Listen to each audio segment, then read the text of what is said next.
ഇന്ന് മഖാം കോൺക്രീറ്റ് വൽക്കരിച്ചെങ്കിലും പഴമയുടെ അവശേഷിപ്പുകളായ ചെമ്പ് തകിടുകൾ ഇപ്പോഴും നിലനിർത്തിയിട്ടുണ്ട്.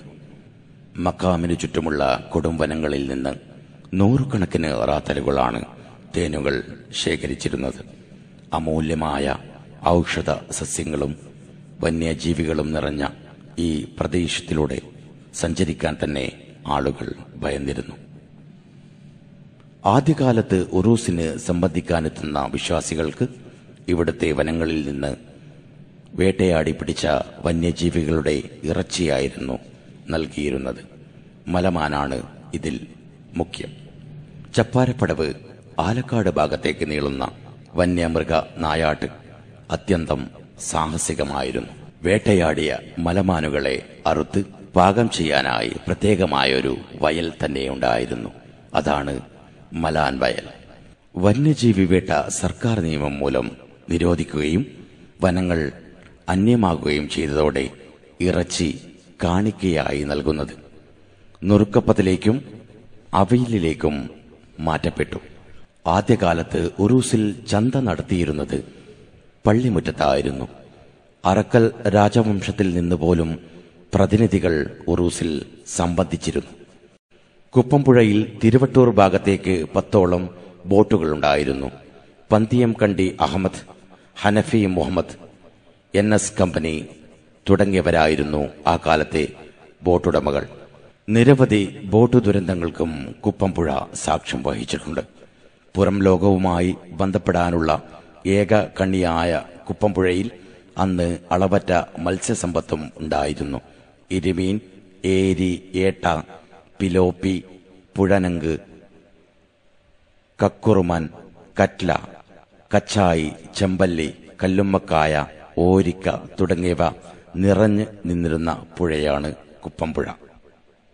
കുപ്പംപുഴയിൽ ഏറ്റവും വലിയ വെള്ളപ്പൊക്കമുണ്ടായത് 16 വെള്ളപ്പൊക്കത്തിലാണെന്ന് പഴമക്കാർ സാക്ഷ്യപ്പെടുത്തുന്നു.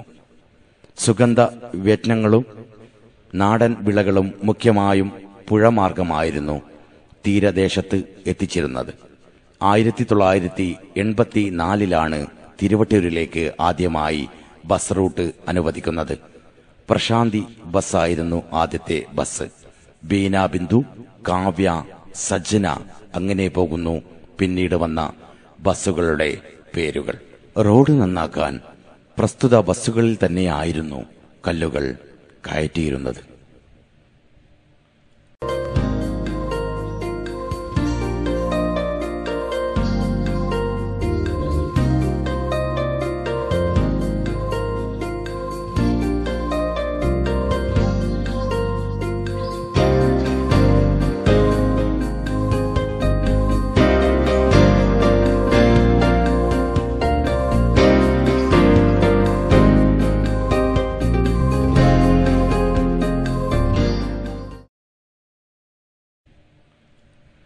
ഇത് പാറോളി മസ്ജിദ്.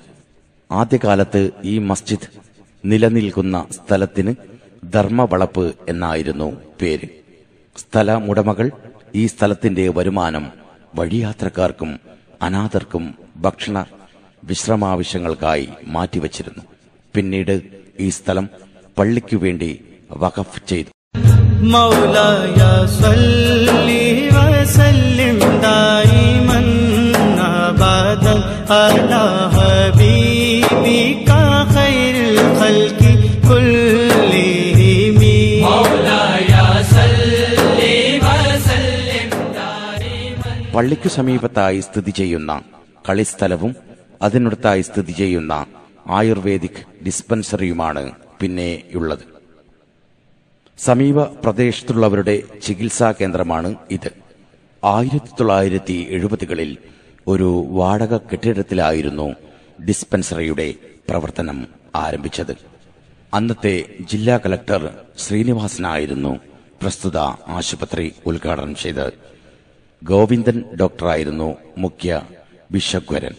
ഈ കാണുന്ന കെട്ടിടം 1982 N സുബ്ബയ്യയാണ് ഉദ്ഘാടനം ചെയ്തത്.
ഇത് ചെറുപാറ.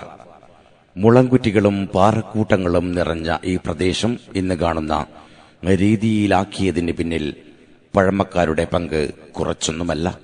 നാട്ടിലെ ഏറ്റവും ഉയർന്ന പ്രദേശമായ ഇവിടം ഒരു കാലത്ത് സുലഭമായ ശുദ്ധജല കേന്ദ്രമായിരുന്നു. കന്നുകാലികൾക്കും പണിയാളുകൾക്കും വേണ്ട ജലം ഇവിടെ നിന്നായിരുന്നു ശേഖരിച്ചിരുന്നത്. ഉസ്മാനിയ സ്പോർട്സ് ക്ലബ്ബാണ് ആ കാലത്ത് ഇവിടെ നിന്ന് ഫുട്ബോൾ സംഘടിപ്പിച്ചിരുന്നത്. ALP സ്കൂൾ നാട്ടിലെ ആദ്യത്തെ വിദ്യാഭ്യാസ കേന്ദ്രമായിരുന്നു ഇത്. 1954 പ്രവർത്തനം തുടങ്ങിയ ഈ സ്കൂൾ മദ്രാസ് ഗവൺമെന്റിന്റെ എഡ്യൂക്കേഷൻ ആക്ട് പ്രകാരമാണ് പാസായത്. പക്കർ ഹാജി, ചെറിയ മുഹമ്മദ് ഹാജി എന്നിങ്ങനെയുള്ള വിജ്ഞാന സ്നേഹികളാണ് സ്കൂൾ വളർത്തിയെടുത്തത്. M. രാമചന്ദ്രൻ മാസ്റ്ററായിരുന്നു സ്കൂളിന്റെ ആദ്യ ഹെഡ് മാസ്റ്റർ. അബൂബക്കർ ഹാജിക്കയുടെ പലചരക്ക് കട. ആദ്യകാലത്ത് മോഡേൺ പാർലമെന്റും സിംബോസിയവും ഈ കടയിൽ അരങ്ങേറിയിരുന്നു. തികച്ചും രസകരമായ ഈ പരിപാടി വീക്ഷിക്കാൻ ധാരാളം ആളുകളും എത്തിയിരുന്നു.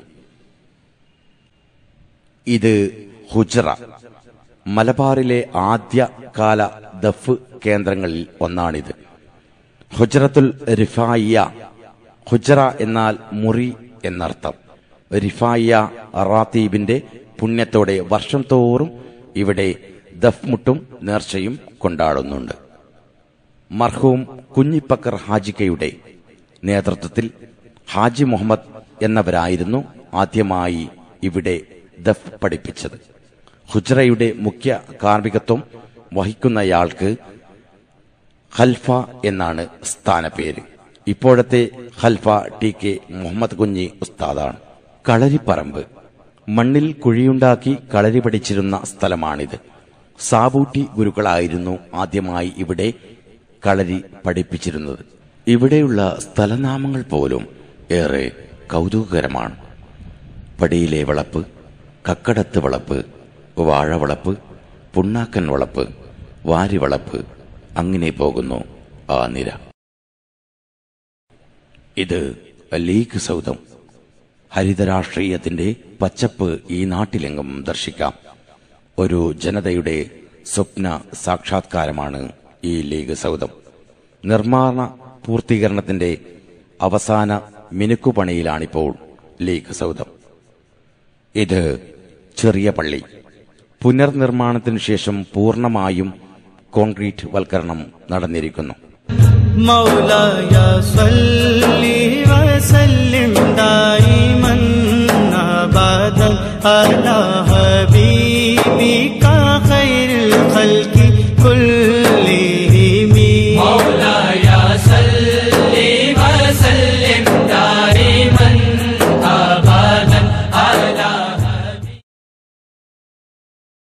തകർന്നടിഞ്ഞ ഈ കെട്ടിടം ആദ്യകാല അഞ്ചൽ കേന്ദ്രമായിരുന്നു. ഈ അവശേഷിപ്പുകൾ ഓർമ്മകളുടെ നിലക്കാത്ത പ്രവാഹം തന്നെയാണ്. നടന്നുകൊണ്ട് ഹജ്ജിന് പോയ ഫരീദ് ഹാജിക്ക മുതലകൾക്കൊപ്പം മത്സരിച്ചു നീന്തിയ